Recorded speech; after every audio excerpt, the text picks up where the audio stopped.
attending this first community meeting regarding the Hawthorne Tiny Homes project for the city of Hawthorne. It is a pleasure to have you all here in attendance, and we are just grateful for you to just get an understanding of what we are trying to present to you all today. We are going to follow the agenda, and unfortunately, the last speaker on the agenda was not available due to a conflict of interest, so we will not be having that speaker. I'm going to introduce to you now our city manager, Mr. Von Trey Norris, to move forward with the agenda. Thank you. Thank you, Kimberly. Good morning, everyone. My name is Von Norris, as Kimberly mentioned. I'm the city manager for the city of Hawthorne. And I want to thank you for attending our first community meeting regarding tiny homes in our city. To give a quick overview of the initiative or the need for housing, the city of Hawthorne 2017 created a homeless plan that gave direction to council and staff for the next 3 to 5 years, or excuse me, for 3 to 5 years on how to address homeless issues in Hawthorne. Our plan consisted of 8 goals with short-term and long-term goals. And one of our goals actually stated to create affordable housing and bridge housing for those in need. With that being said, that brings us here today to discuss this great potential project to adopt and create transitional housing or bridge housing for those in need. What I would ask is for everyone to keep an open mind as we discuss the work that we've done as staff for this project and ask questions. I think there's many taboo things that are said about this type of project. And here as staff, we want to be very transparent on giving our opinion and our research and our expertise on how this project can be beneficial to residents in Hawthorne and to those in need of housing. So with that being said, I'd like to turn over the next part of this agenda to Brenda Williams to give an overview of things that we have done in the city regarding homeless issues. Thank you. Good morning. Thank you, Juan. I'm here to provide the historical overview for the Hawthorne Homeless Coordination Plan. In June of 2017, the Community Service Department developed a Hawthorne Homeless Task Force to address the growing number of homeless individuals in the city. These numbers continue to challenge the city of Hawthorne, resulting in the need for more collaboration and coordination. The city of Hawthorne developed a strategic plan to coordinate a comprehensive approach that would maintain a safe, clean environment for the community members while connecting homeless individuals to services and resources. And to reach this goal, we set, as Von mentioned, a set of short-term and long-term goals. And I'll just go over some of those goals that we had set out. That was to maintain safe and clean environment for the community members, solidify a coordinated homeless outreach service approach that reduces the incidences of homelessness in and around the parks and corridors, and build a network of community-based agencies that can provide support and leverage resources. And finally, to align strategies with Los Angeles County and the City of Los Angeles homeless strategies. And from this collaboration, bridge housing for Hawthorne was inspired. This housing will be a culmination of all our efforts to bridge individuals from homelessness to temporary to permanent housing while providing wraparound services necessary for independent living. And now I'd like to turn it over into the hands of our Public Works Department.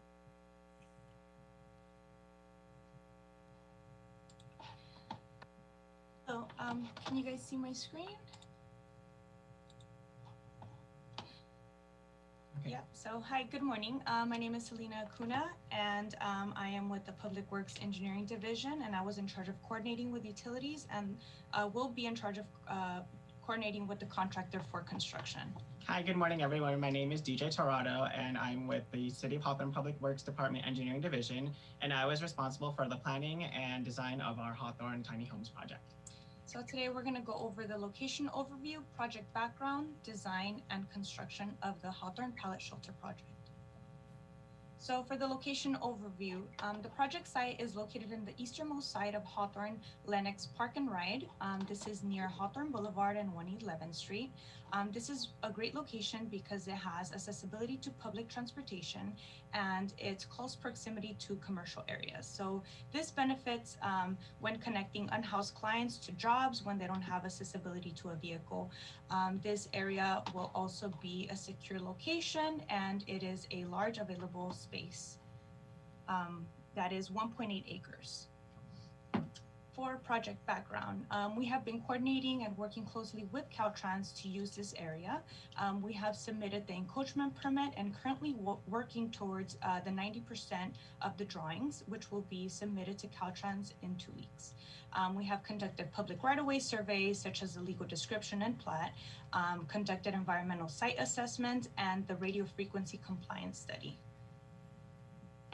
These are some of the project site photos. This is what it currently looks like. Currently, this site is used to park vehicles for MTA, people that are using the MTA station located along the 105 freeway. And I'll turn it over to DJ to go over the project features. So this project will feature 30 pallet shelters. There will be a maximum of 60 foldable beds, 2 beds maximum per shelter, and 1 shelter will be ADA compliant. There will be 2 2-stall bathroom units, 2-stall ADA bathroom units. One of those will be a full ADA bath, and one of those will be a half bath for administrators working at the shelter. There will be a laundry station with stackable washers and dryers with a wash station and sink, administration offices, storage shed, hand washing station, and importantly, secure perimeter fencing with privacy covers and hedges, which will feature 24-hour security as well. There will also be a swinging entrance gate, a vegetable/herb garden for our residents to be able to plant vegetables and fruits, some picnic benches, bicycle lockers because a lot of the unhoused do have bicycles, so this will allow them to safely store their bicycles in these lockable lockers, and a recreation art area as well. So this is what the pallet shelter looks like. At the top left-hand corner, it comes flat, but then you can see that in the bottom left-hand corner, it stands up. It is approximately 8 by 8, so 64 square feet. It comes with a folding bed and mattress. Each shelter can have 2 foldable beds or mattresses total, but if you only want 1 foldable bed, the other side will be available for a desk space as well. So security is important with these pallet shelters, so there will be locking doors and windows. Each pallet shelter comes with its own key, so each resident can have their own key. While they will be able to check in and out while leaving the premises, they can freely go inside and outside their individual pallet shelter. It comes with an emergency egress exit, 9-foot high ceilings, insulated walls, climate control, including air conditioning and heating, power outlets, and safety features such as a fire extinguisher and a smoke and CO2 detector. So this is a sample bathroom unit. It comes with 2 rooms. Each room comes with its own shower, toilet, mirrors, sinks, and each bathroom will be gender neutral. So regardless of gender, they can go into which bathroom they prefer. Next slide. So 2 of these units will have 2 separate bathrooms each, and the 3rd unit will be will have one that's ADA accessible and 1 half bath for administrators. Like the pallet shelter, it includes emergency and safety features as well, including climate control, power outlets for hair dryers and electric razors, for grooming services, mirrors, toilets, towel racks, sinks, and showers. So this is the sample administration building / community room. One of these will be used for administrators working on the premises, as well as for 24-hour security. And also the second room will be used as a community room / flexible room. So it is a customizable workspace and a desk space. Like the pallet shelters, it comes with its own climate control and safety features as well. In terms of utilities, we've been working closely with Southern California Edison to provide electrical utilities.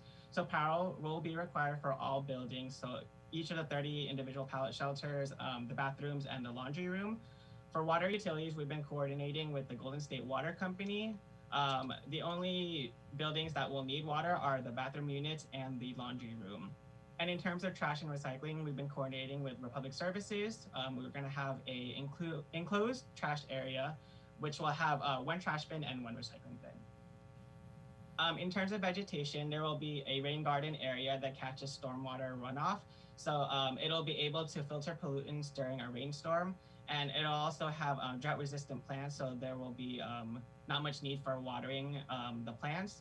And then separately, there will be a vegetable/herb gardens for our residents to plant healthy fruits and vegetables. This is a sample layout of our proposed tiny homes shelter project.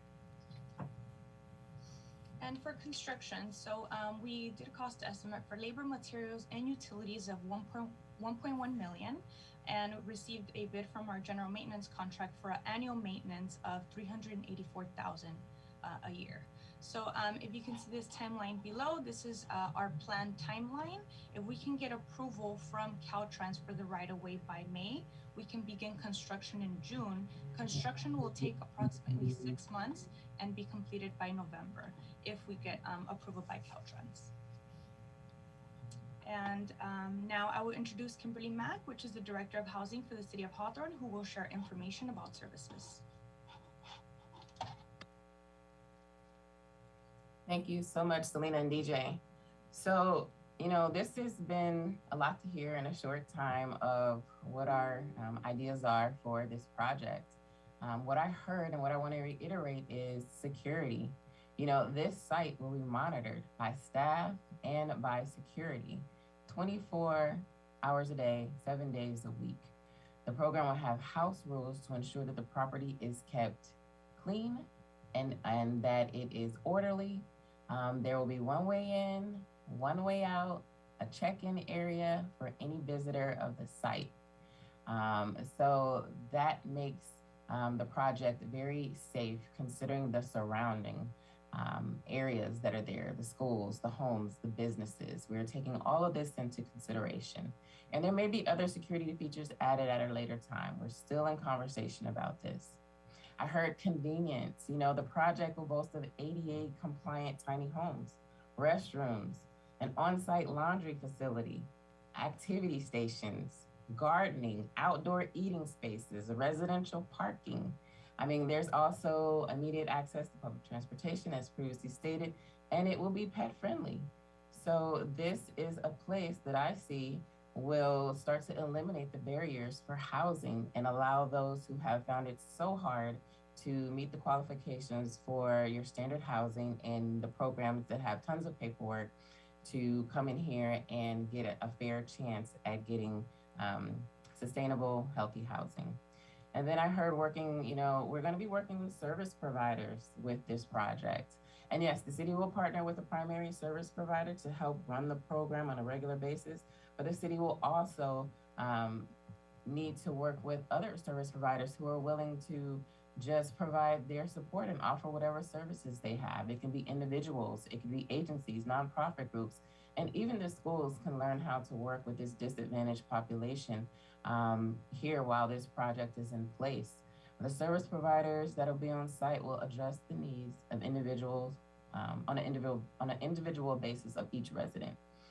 Not all individuals are the same. Not all residents will have the same needs. So it may be document procurement. It may be financial training. It may be job training. It may be clothing. It may be home search and finding that permanent supportive housing location. So all of these things will come together to create a program to do what has not been done before in this general location in this area.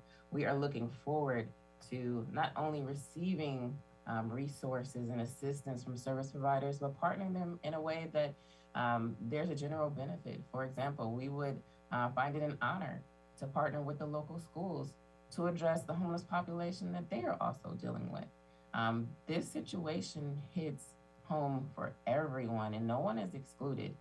And the mindset that those that are suffering from homelessness also are always dealing with a mental issue or some type of substance abuse is false. There are all kind of narratives that create the reason for this type of transitional housing. And so being able to provide the services that are needed to make someone whole, to be able to receive independent living is why we are doing this program. I want to take the opportunity to share a short story with you about someone who received housing, temporary housing, at a tiny homes project in Baldwin Park. Eric, if you can bring up that video, I would appreciate it.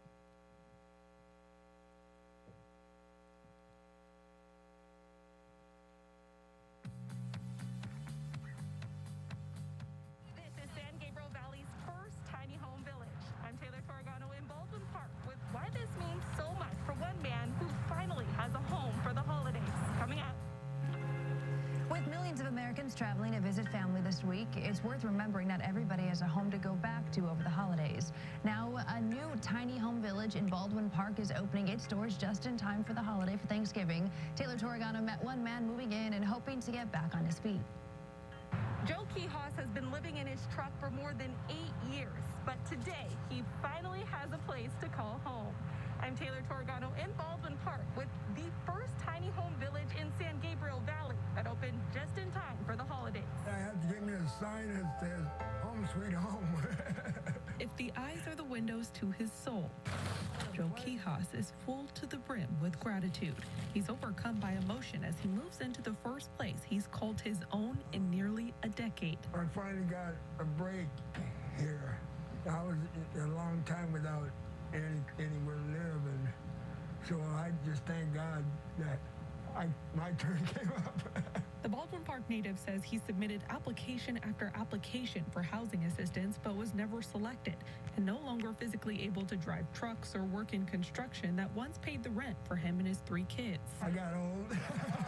And at work, I had my hammer on one side, and then I turned it around, I had the apron on the other side. A single father that put his all into raising 3 boys who are now adults with their own families that Joe says he just can't bring himself to intrude upon. But it left him with nowhere to turn, spending his nights in his truck and his days volunteering at the senior center until a woman there recommended he try his luck one more time. The city of Baldwin Park was opening Esperanza Villa with these 25 tiny homes this week. It's the brainchild of Mayor Emmanuel Estrada, who says seeing how quickly it all came together was surreal. Because I understand how susceptible we are, and there's no better year to understand that than a year after a pandemic where we were kind of forced to realize that there are a lot of external factors that play a role in our lives. Before becoming Baldwin Park's youngest mayor just last year, Estrada spent most of his time helping the homeless in Skid Row. He started working with numerous organizations to assist the estimated 500 unhoused in his own city and came up with this village. Tiny heated homes with AC, showers, laundry, 3 meals, job training, and even mental health services. The idea is to set these residents up to become self-sufficient with their own permanent housing within 3 months. It's an opportunity Joe calls God-given as he reads the one thing he did have to keep him going. It seems to help me solve any problems that I have. And though it's no fancy turkey or stuffing, Joe says he has so much to be grateful for this Thanksgiving as he eats his tuna salad sandwich for lunch. What more can a person ask? Full, grateful, and already thinking of ways he can pass it forward.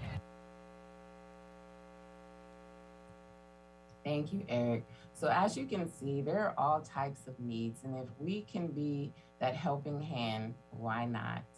I mean, this is just a great opportunity for the city to embark upon, and an opportunity that right now we're leading the way for.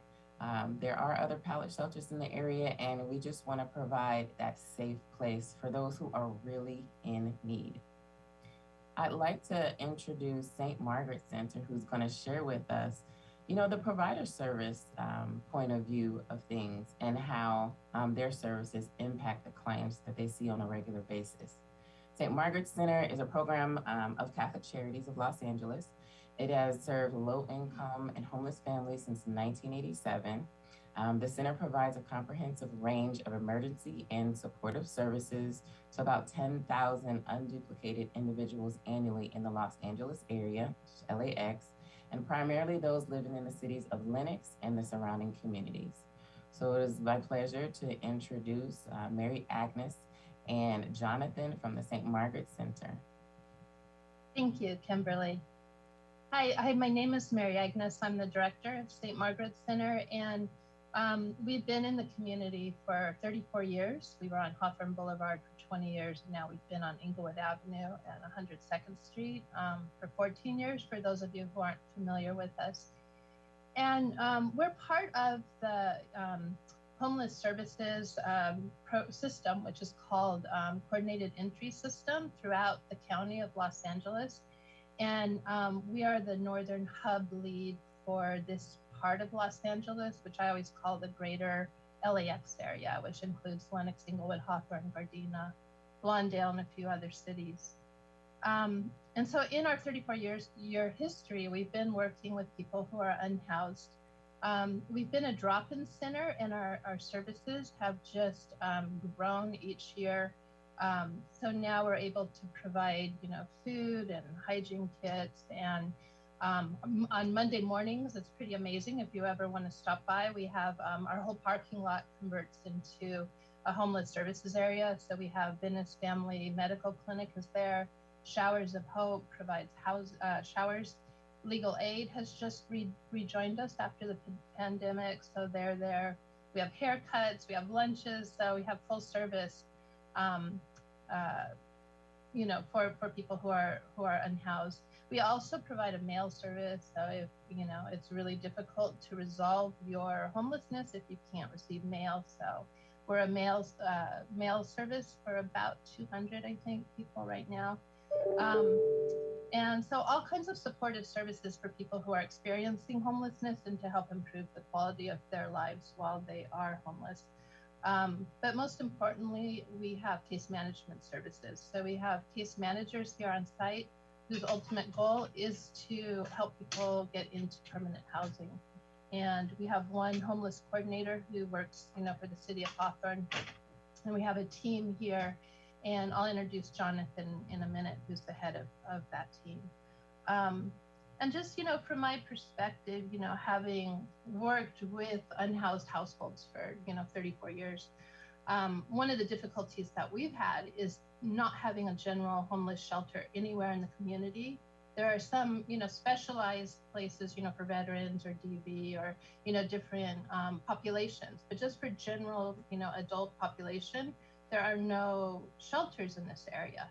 So I know for our case managers, sometimes as they're working with someone who, is moving from place to place, it's really hard to work with them, when the situation's so fluid.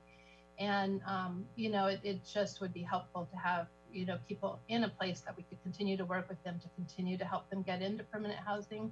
And it can take a while for that process, which Jonathan will explain. And I think, we're all aware of the difficulties of being on this street, as you can imagine, the elements, the extreme cold we've had this winter, the heat, lack of hygiene, lack of safety. So I think everyone can agree that it's not good for people to be living on the street. And we need to find, interim shelters as well as permanent housing for people.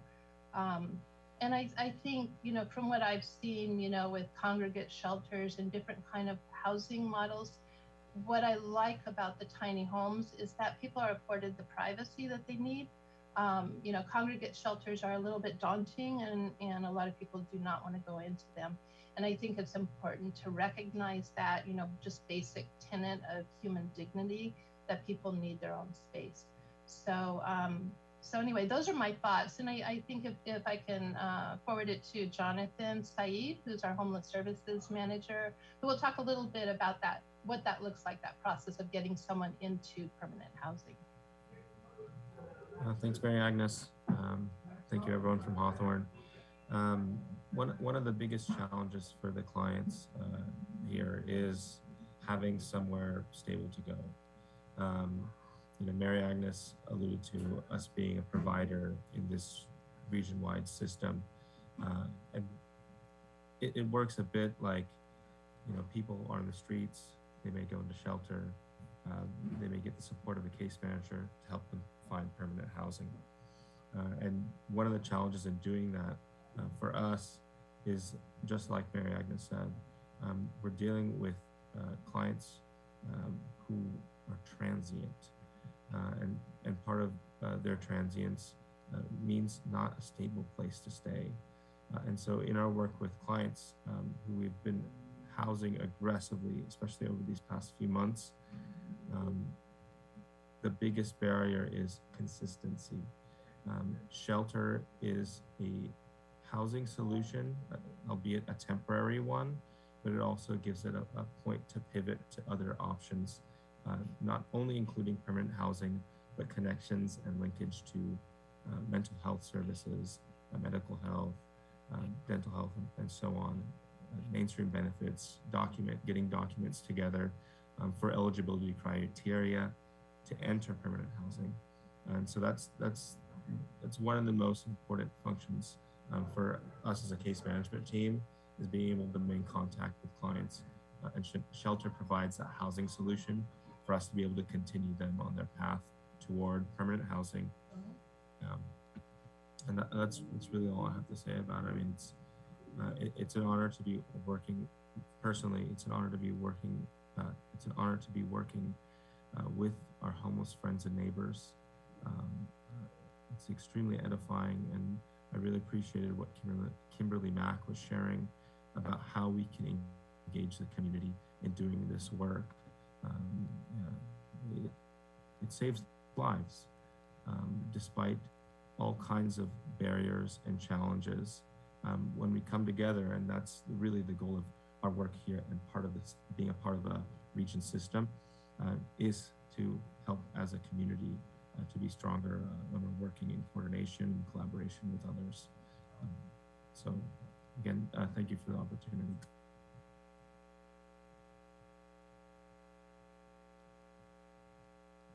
Thank you so much, Jonathan and Mary Agnes, for your perspective on the process of assisting our most vulnerable population. We really appreciate your input. I'd like the opportunity to just, ask you all, for those who have negative perceptions of the project, what it will be, or the individuals that will be residing there, to change your perspective. We're offering a clean, safe space that provides individuals what they need to change their lives. And we're looking to help people to progress into independent living. It's not an encampment. It's not going to be a line of people lined up around the block seeking to get in. It's not going to be people loitering outside the property. Whatever your most negative fear is of this project, I ask for you to lay it down and allow us to prove to you that this is what the community needs. This project is being worked on by our ad hoc committee, and that committee consists of our city manager, Mr. Von Norris. It consists of our public works team, which is Mr. Akbar Faroki, Selena Acuna, DJ Torado, and Alan Leong. And it includes two of our council members, Mr. Alex Montiero and Angie English Reyes, myself as the housing director, Kimberly Mack. And we also include occasionally outside service providers and others who are interested in helping us with other parts of this program. As it stands right now, we're in the process of trying to make this happen. It's not solidified. Council has not approved a final action on it. We're bringing it to you, introducing it to you so that we can hear your thoughts and let you know of our intention of having this project be placed in a position in the city, close to the city, where we can help those who need it the most. And so right now, we're going to offer this time for any questions for our attendees, and we'll be happy to answer them. If you will raise your hand, then we will select you, as there is no chat function for this meeting. And all right, so right now, let's go ahead and start with Sam. Sam, go ahead. I am going to unmute you. And go ahead, actually, you there you go. Go ahead and ask your question, please. Hello, hi, can you hear me? Yes. Okay, thank you very much.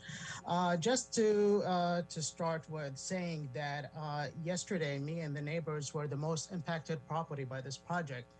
How mad and how sad we were yesterday that we heard about this meeting through the grapevine and not through our city. where our city has contacted the schools across the street from us, and they don't belong to the city of Hawthorne.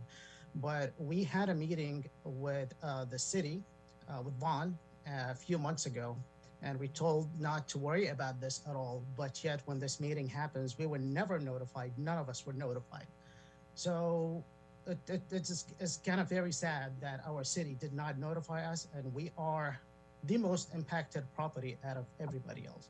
So I just wanted to start that by saying how you understand our fear. We'll refer you to all of our neighbors when we just had thousands of dollars invested on a security camera just recently. A few weeks ago, we had one of the homeless people jumped on my fence, and we have it in video, went ahead, jumped, climbed on top of the pole to destroy our camera that we just spent thousands of dollars for. This, we have been dealing with this issue, and we've shared with you our fears. I'm not going to repeat ourselves again, but at this point, it seems like the city is going with this, and you do what you have to do, and we will do whatever we have to do. And we're going to get our legal team together. I can promise you, this will be my main focus from now on in my entire life. If it goes to the Supreme Court, we will go to the Supreme Court. If it goes to the media, every single local media and national media, we will get it involved in this. And we're ready to sue. We're ready to file lawsuits. That's all I have to say. Thank you. Thank you, Sam. Next speaker is Bob Guzman. Bob, if you could go ahead and unmute yourself. Yes, hi, my name is Bob Guzman. Are you able to hear me? Yes. Hi. So I work with United Parents and Students, a nonprofit organization that is partnered with Animal Leadership just down the street. And we've done projects with Moffett Elementary, so very familiar with the area. We live in kind of a precarious area where we don't know where jurisdictional lines lay for this project because it is being put on by the city of Hawthorne. Am I safe to assume that that Hawthorne PD will be patrolling the area more frequently, or will there be patrols for the outside community? I love the idea that there is a 24-hour security within the project, but outside of that, who would take jurisdiction, or what police department would take jurisdiction? Yes. Kimberly, are we answering questions now, or are we giving feedback later? We can answer questions now. Okay, Mr. Guzman, regarding your question, our police department will deal with internal issues on the property with conjunction with the security and case managers we have on staff.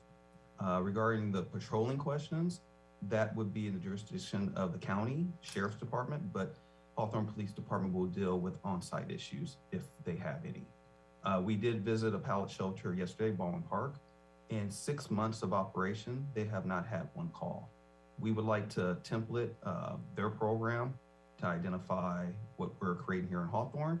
We don't anticipate any on-site problems, but if we do incur that, we will work with our police department.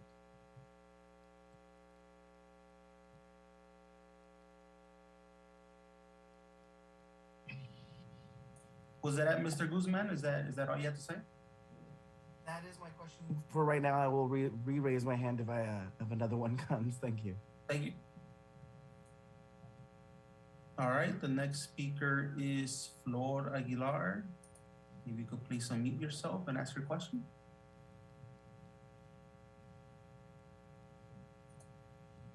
Yeah, hello, Salam, Freddie Aguilar, I'm a returning citizen. So I have a concern regarding the location of the homeless center. So it's close proximity to the schools, and I was wondering how you guys implement to have a safe homeless center, because you guys were saying you guys were gonna make it safe and not have I guess marks or needles or drugs or alcohol nearby students. So I was wondering how you guys manage to keep it safe and not expose our young students to drugs, alcohol, violence, and all that stuff. Thank you for your question. So again, the site will have 24-hour security, and house rules will prevent those that are coming in from bringing drugs, weapons, alcohol. So, on site for sure, none of those items will be permitted. Off site, we will address any issues of loitering. Our security guards will address issues of loitering around the area, and being very considerate of the school times. There will be curfew there. The area will be kept clean because there is maintenance on the yard 24/7 as well. So we're trying to figure out every avenue that we need to make sure that the area is safe. If we need to add cameras ourselves, and that's something that we can do as well. But we're open to suggestions, and we're trying to consider every avenue for that. Thank you very much, Mr. Aguilar. Next speaker is Eddie Ikemefuna. You can go ahead and unmute yourself, Eddie. Can you hear me? Yes. Okay, thank you, everybody. My name is Eddie, and I'm the president of the Cayman Dealer, and that's the last residential development north of Hawthorne. And one of the first speaker was a member of the homeowners association of that development. And we spoke to the city manager. Okay, and we talked to him and gave him our reasons why we will oppose this development. It's not that we are against housing homeless people, because we are all for taking care of our own. City manager just said that he wants to do things in the best interest of Hawthorne residents. It bogs my mind that something like this was decided. We are the only property in Hawthorne that is directly affected by this. And nobody told us. We have to hear this from the sheriff. I'm saying this the way it is. Because we are going to fight it. I work for the city of Inglewood. I'm not going to hide myself. Okay, I'm a planner. So I've suggested to the city manager the best use. I know that they made a commitment to that property, but to shove this down our throat, even though that area has banned homeless shelters around schools and residential, and somebody said that this is not it's a commercial zone. That's absurd. That's wrong. This is aborting residential to the south, to the north, and the freeway is to the south. So it's aborting schools and residential on the only side of the road. So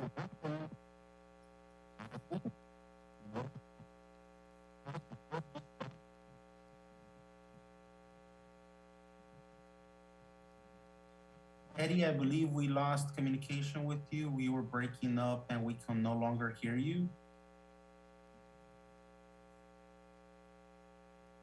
I think we completely lost them. So let's go ahead and move on to the next speaker, Mrs. Can you hear me now? Can you hear me now? There you go, Eddie. Yes, Eddie, go ahead and continue. Okay, please. I just want to finish my thoughts, because this is very, very annoying. Okay. I know that there are certain processes that you go through to make this type of development close to residential. The environmental determination, I don't know where it is. Nobody has even contacted us. We are the residents of Hawthorne. And I'm surprised that, yesterday when I called, when they informed us about this meeting, because nobody informed us, when they called us and told us, I tried to call into to the city clerk, and they told me that cut-off time to speak at the city council is 4:30. And I get off work at 5 o'clock. So I'm flabbergasted that this type of thing is happening in the city of Hawthorne, and in the middle of all the development that is going up north of them. The best use that they can put on that property It's a pallet for homeless people I'm not saying that we don't want to house them, but we have industrial zone properties where they can have this thing experimented in the city of Hawthorne. But if you want to shove this down our throat because we made a commitment to other agencies, we will fight. We will be fighting the city. And I can assure you that there will be an injunction. This thing is not going to happen. I'm telling you. That's my statement. Thank you. Thank you very much for your comments, Eddie. Next speaker is Mrs. Gabby Lennox. If you could unmute yourself. Hi, good morning. I'm Gabriela Tavidian. I'm the superintendent for the Lennox School District. And I'm here today to speak on behalf of the Lennox School District regarding this pallet shelter project proposal. While I completely understand, the dire need to address the homeless concerns in our community, and I do respect the work and the advocacy to bring light to these concerns and put a plan in place, I completely disagree with the location of the shelter project. We are a very small district that already has challenges with crime and homelessness and limited, sheriff support. Having this proposal here would place this project and, potential dangers just feet away from one of our schools, which is Moffett Elementary. This is unacceptable.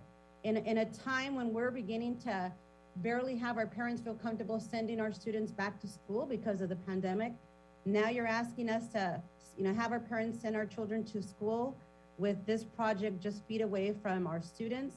That is not okay. We're facing declining enrollment, and it will be hard to attract potential families knowing that this is right across from our schools when we're trying to advocate safety and comfort for our families. I really hope that the city of Hawthorne will reevaluate its other properties. There is an empty mall. There's a lot of industrial locations. Why here in our backyard where we're already a small location? Why would you place this in a place where it would be in proximity to our students? You mentioned safety, okay? That's not always a for sure guarantee. The project that you shared right now at Baldwin Park, I see barbed wire around a fence. That to me is not, that is not addressing safety. It is, not something that would be inclusive. You also talked about collaborating with community and the schools. Well, I really think that collaboration should have taken place prior to. Today, you're here proposing a plan for approval to Caltrans. That collaboration should have taken place in the planning stages so we could advocate our concerns regarding this location. I really hope that Caltrans and all who are in the decision-making body truly reevaluate the location of this proposal project. It's not good for our Lennox community, nor is it good for our students. Thank you. Thank you, Mrs. Tabitian. Next speaker will be Danielle Berger. Hello, my name is Danielle Berger, and I'm the assistant principal of Animo Leadership, which is a high school located within blocks of the proposed site for the pallet shelter as well. And I'd just like to echo the Lennox superintendent's concerns regarding safety. A question was asked earlier, is who would respond to incidents if there is a safety incident or drug use, battery, assault, robbery located at the pallet shelter. And the response was that if it was on site within the walls of the shelter or within the fences of the shelter, it would be the Hawthorne PD. Our concern is coming to and from that shelter. You have a high school right across the street, the Moffett Elementary School less than a block away from that, and then our school, Animo Leadership, another less than block away. And we have students who need safe passage coming to and from school. A lot of them live in the community. They either walk to school, some of them take the metro or the bus. And we need to guarantee that our students and our families feel safe sending their students here and allowing them to walk to and from school, allowing them to take public transportation. And if we're not guaranteed that we'll have Hawthorne PD support to respond to incidents that occur with our students coming to and from school, that is a major concern for us. I'm also concerned about the training for the staff and the security that's going to be on site. I know we mentioned a lot of our unhomed population. This is going to provide temporary housing for them while we prepare to send them to more permanent housing. And my concern is how many members of the unhomed community actually transition from this temporary housing to the permanent housing. What's the percentage of success stories for that? Because when I look at the LA Homeless Services website and look at their statistics, there's 38% of our unhomed population that is chronically homeless. 27% is substance abuse disorders, and 25 to 51% have serious mental illnesses. And if those services aren't being provided and if those things aren't being addressed, I'm really concerned for the safety of our students and the safety of the residents that live within our community. A lot of our students are these residents, live in these homes surrounding this shelter. And I just think there needs to be proper training for all the staff and security, and that the underlying issues that lead many people to become unhomed need to be addressed in some way. And I don't really see a concrete plan of action. There were no actual partners mentioned. And so we as a community are very worried that it's going to put our students, our school, our residents in danger. So I just wanted to bring up that concern. Thank you, Danielle. Next speaker is Stephanie Castaneda. Hello, everybody. Thank you for this presentation. I'm Stephanie Castaneda. I'm a board member for the Sunshine Valley Union High School District, specifically for District 5, representing where this project will be taking place, the Lenox area, parts of Hawthorne, parts of Inglewood. And I'm speaking on my own behalf and within my capacity as a member of the Lenox Inglewood Tenants Union, as well as a homeless advocate within the area who's had the privilege to talk with Mary, to talk with other folks within this space, and to actually visit a pallet shelter in Redondo Beach that is similar, if not the same, to the one that you're proposing. And now, while I applaud the efforts that you have in trying to alleviate the housing crisis, the unhoused crisis that we have within our South Bay community, I cannot, in good faith, I think, not go without really advocating for some of the things and the concerns that our community residents have expressed, even just in its first stages, the degree to which Lenox community members are being represented in this space or being accounted for as stakeholders. I understand that the city of Hawthorne is taking this project under their wing within city limits, but realistically, outside of what is under a map view, the folks that are taking up the responsibility of housing these unhoused folks and the responsibility of having folks within their area is unincorporated Lenox residents. And unincorporated Lenox residents aren't really accounted for typically when it comes to environmental impact reviews, or when it comes to even just the majority of these conversations. And given, as the superintendent expressed and Animal's associate principal expressed, we have around 6,000 students that are typically in and out of 111th Street between Hawthorne and Prairie, both in the morning and the afternoon. And now with the addition of the SoFi Stadium and Forum and the Inuit Dome coming to our additional backyard within the Lenox community, it doesn't go without saying that there is this huge concern of why is it being placed in the Lenox community when you have a real opportunity to expand on housing needs and create permanent housing within city limits, within the Hawthorne Mall as an example, a huge example that I know may be receiving revenue for filming that may, of course, exceed what will come about from permanent housing in that space. But if the goal is to really help meet the needs of our most vulnerable, then this allows for a huge opportunity to go above and beyond what is typically done and look at the structures, the infrastructure that's already in place. And I say this because the pallet shelters that you are specifically mentioning and advocating for do not have the humane conditions that we need for our unhoused people. And speaking as someone who directly engages with our unhoused neighbors actively within the Lenox area, within the Hawthorne area, folks already have temporary housing, right? We know this. Caltrans, St. Margaret's, and other housing providers typically are going towards outreaching towards our unhoused neighbors within the Lenox and Hawthorne area. And it's not that there's a refusal to take housing, it's that if there's certain conditions like only a few night stays or can only take more than 2 bags worth of belongings, or have curfews where we have unhoused neighbors that are having overnight shifts for work and can't make it back in time for housing, that's not refusal by choice, it's by necessity.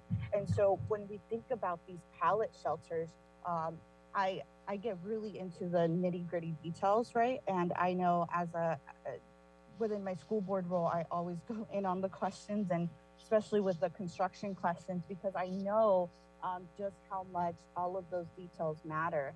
And when it comes to a project of this nature, when you have pallet shelters that don't have the proper R-value insulation for the noise pollution within our area, especially located next to a freeway, and you have an air conditioner and heating unit that has to run 24 hours. And this is from the inside knowledge of the Redondo Beach shelters, and you have no proper storage units that are for the current residents on site, that creates a different layer of issues moving forward with the project. And it may also cost an increased accrual of costs in the long term beyond the $394,000 expected costs to keep this project running. And so these concerns go beyond just echoing just the community concerns. It's echoing our most vulnerable folks' concerns as well, that we really, I hope that is, as a first community meeting, we push ourselves to think beyond just the pallet shelter as the set solution for helping our unhoused neighbors, because the pallet shelter, unfortunately, again, as the one superintendent mentioned, 24-hour surveillance, it becomes more of a glamorized jail cell than it does a tiny house. If you even just looking up, any folks looking up tiny house living or tiny house videos on YouTube, right? The lifestyle or what it entails to live within those actual home structures is way different than what is being sold to us in terms of housing solutions for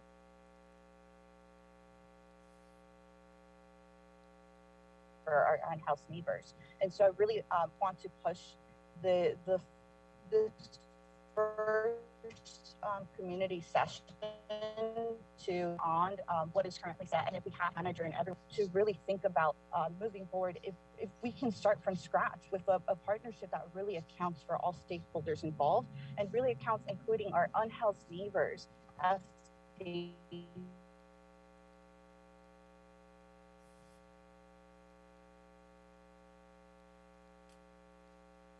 Stephanie, I believe we lost you.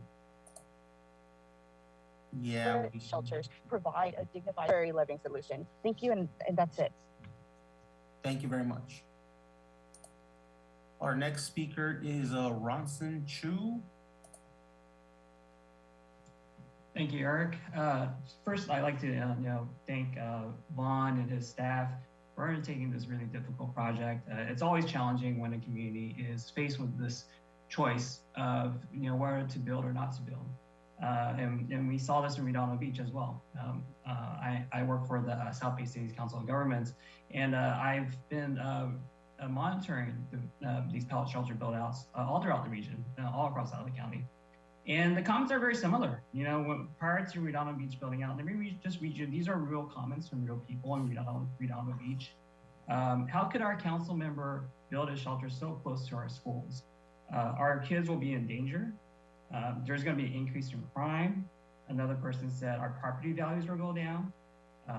Other people have commented, this is gonna encourage encampments in our area and drug use, and you know, things are just gonna spill out into the streets. So, you know, these comments, they sound very familiar, right? It happens in every single neighborhood that is confronted with this challenge.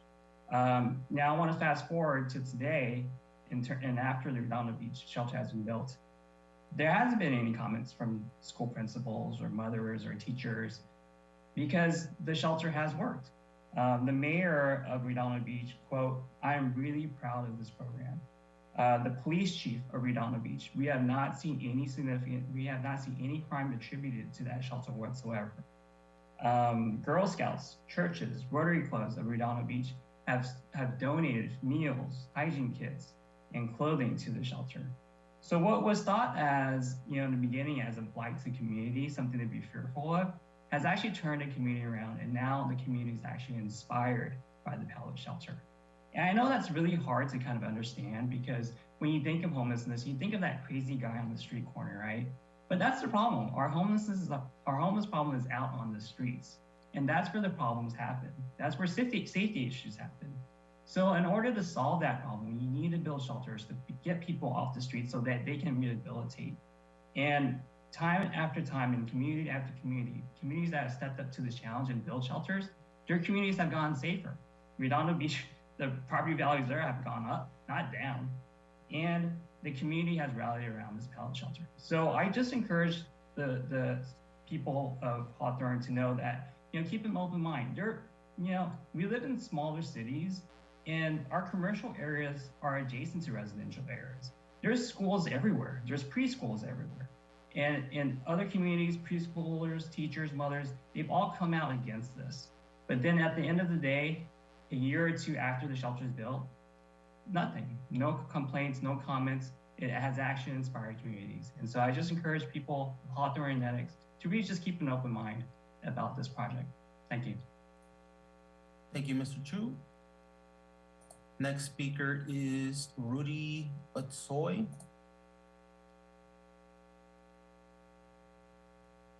Rudy, if you want to unmute yourself, you could go ahead and start speaking. Hello. We hear you. Okay. Yeah. Hi. Following up on the last comment that just went by, I understand this works for Redondo Beach, and there's a big difference on the neighborhoods. It could work for some neighborhoods, but Lennox is already at a high crime rate. How many lemonade stands or Girl Scout cookies areas do you see in Lennox? I challenge any one of you guys to take a trip around Lennox and see how it is right now. This Saturday, somebody stole my sister-in-law's catalytic converters from her driveway. The police never showed up. They took about 8 minutes, and they didn't even show up. So we're already facing with a big problem in Lennox. And I understand for the homeless, and I'm also disappointed that we got no heads up, just like the towers that Hawthorne didn't want in their area and Torrance for the cell phone towers, they ended up in Lennox. There was no letter sent out. Everything is at the last moment. And it's just, it feels like everything is getting dumped in Lennox. And I'm also against it. And I will be joining with whoever is against it, and we'll fight it. That's all I have to say. Thank you very much, Rudy. Next speaker will be Salvador Martin. Good morning, everybody. My name is Salvador Martin. I'm the principal at Moffett Elementary. And I find it very unfortunate that the narrative is somehow we're against homeless services. This is the farthest thing from the truth. The issue that we're talking about is that we were not treated as partners initially in the conversation. I think some of the things that have been articulated by the folks that have been at this meeting is that when you talk about this being a Hawthorne project, it is insincere because it is a Hawthorne project in name only because it is on the tiniest sliver of land that's on the other side of the 105. And so when we take into account the effects of it on this community, it's not so much an issue of the type of resources or services that you're going to provide. It's this disingenuous approach to saying that it's somehow partnered with the citizens of Hawthorne, when in fact, as the gentleman said earlier, it's being placed directly in an unincorporated area where we are. Now, as a principal at a school and in the care of 800 students, I'm concerned about simple things like, are your employees going to be fingerprinted? All of our employees and visitors are fingerprinted and go through a Raptor machine to check out their background. Are the citizens of the Pallet housing going to be fingerprinted? We're going to need to have some security above and beyond to let parents feel like they are going to be secure. They are going to be safe. And I'm not saying that it's not. I'm talking about the optics. What it looks like is Hawthorne decided to place something in a place that really doesn't directly affect Hawthorne residents, except for a few of them that live in that tiny sliver on this side of the 105. I find it disheartening that we were not brought into any of the conversations. I really am amazed at the statement that an environmental impact study has been done and that there's no negative impact when we can barely get through the streets as it is now when we have dismissal and arrival of students. We haven't taken into consideration the aspect that our parents no longer have a place to park to drop off kids when they come to school. Doesn't take into account all the events that are going to be occurring at the SoFi Stadium and the new Clipper Stadium, because these parking lots are also filled to capacity, which is going to mean that the overflow is going to come onto our schools. There's a lot of aspects to this project that I feel were just not thought through. And the insincere nature of calling us partners in this is very frustrating, because the truth is most of us aren't. I'm 100% in support of doing a pallet shelter. I just don't think you guys picked the right place. And the optics of it for your citizens of Hawthorne are great, right? You get a pallet shelter without it directly affecting them, and yet an unincorporated area in Lenox has to put up with it or deal with it because it's easy and it's politically expedient. So I hope that you rethink how we put together this project, and I hope you really, when you say things like schools will be happy and they'll be participating, that you actually talk to some of the schools, because unless we get word of mouth and an email a day before, 2 days before this event, we wouldn't even have a voice here. It's a bad look. It's a really bad look. And what it does is it doesn't build support for the project. It actually builds distrust. When in fact, if we would have been partners from the beginning, you never know. We could have been advocates for you. We could have been people on the ground that could help you out. But because of the way you've gone about it is very disrespectful and disingenuous. Thank you for your time. Thank you, Salvador. Next speaker will be Javier.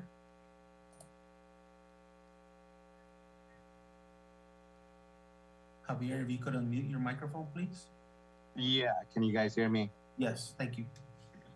Thank you. Yeah, thank you again for the time and for fielding here our comments and questions. I'm one of the residents here that lives right where you guys, behind where you guys are going to put these pellet homes, and I'm very concerned, just as my neighbors, Eddie, Sam, many of the other neighbors that have been communicating here with you guys early here before, as another Rudy said, and the principal here at Moffitt Elementary. This is really disheartening. You guys did not include us, did not loop us into the projects of this, exactly as to the logistics that were going to be going on. And there's a huge security concern, especially for the kids that live around here. And that parking lot, there's a lot of community members here. I mean, Lenox, the city here of Lenox, of Hawthorne, Inglewood, they're small homes. A lot of them don't have backyards. So that parking lot, a lot of the members utilize it to exercise, to take their kids with their bikes, to go ahead and walk around, walk their dogs. And you guys are just taking that away from all of the home members here. The kids' parents park there to drop off their kids, to go see plays, to do events or whatnot. And you guys are taking that away from them. You guys were saying that you're going to be doing security checkpoints to see what's coming in and out, so that no substances, illegal substances are being used in the community. Kimberly Mack was saying that there was going to be checkpoints or whatnot. But I mean, are you guys going to be going through every bag, making sure that whether they have that X substance or not? I really doubt that. I don't think you guys are going to be doing that. You're just going to be simply screening who goes in and out, but you're not going to be feeling anything what's going to be going on. We have a huge high crime rate. There's a lot of tagging here. That's all over the walls here. The schools, they tag the schools. So crime has been going up a lot here recently, especially during the pandemic when we had a lot of the transients, the homeless people moving in here. Crime went up because why? Those were the people that were buying the drugs. Unfortunately, that's what that is. That's the reality. And we did see a lot of more crime, cars being broken into, tagging, like I said, and it's very unfortunate. It's very disheartening. And I'm more concerned for the kids. I don't have kids right now at this moment, but I'm hoping to live here for a long time here. I'm hoping that my kids are going to be going to the elementary schools, the middle schools that are right around the corner for me.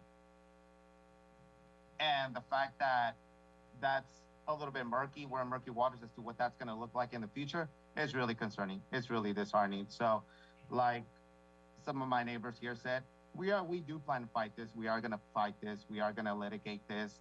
We are going to be voting, right? Current council members, city attorneys that are at right now holding present positions, City of Hawthorne. We are going to be voting. We are going to remember this because you guys did not loop us in. We are supposed to be a community. We're supposed to be members. You guys are supposed to be working, not necessarily for us, but with us, right? You guys did not do that. We found out this meeting because of word of mouth. We ourselves got together. We started reaching out to the elementary schools, the middle schools here, to the other neighbors to let them know of the meeting that was taking place today. You guys did not send out an email. You guys did not send out flyers. You guys did not make phone calls, messages. You guys did not, none of that. You guys kept us in the dark. And that leaves a really, really sour taste in our mouths. Thank you. Thank you, Javier. Thank you, Eric. So right now we're going to end the questions portion of it. We appreciate everyone's input, and you still have an opportunity to reach out to me via email through the invitation that you received, or it's kmack@cityofhawthorne.org. The meeting is now 13 minutes over, and we want to respect the time of all the participants and attendees here. So additionally, feel free again to reach out to us with your additional comments. We are considering everything. This is an introduction to the program. We are still in the planning phases, and there's opportunity to share what you have to say and for changes to be made. So we thank you for your time in coming to this community meeting, the very first community meeting regarding the Hawthorne Tiny Homes project. And that will end our meeting.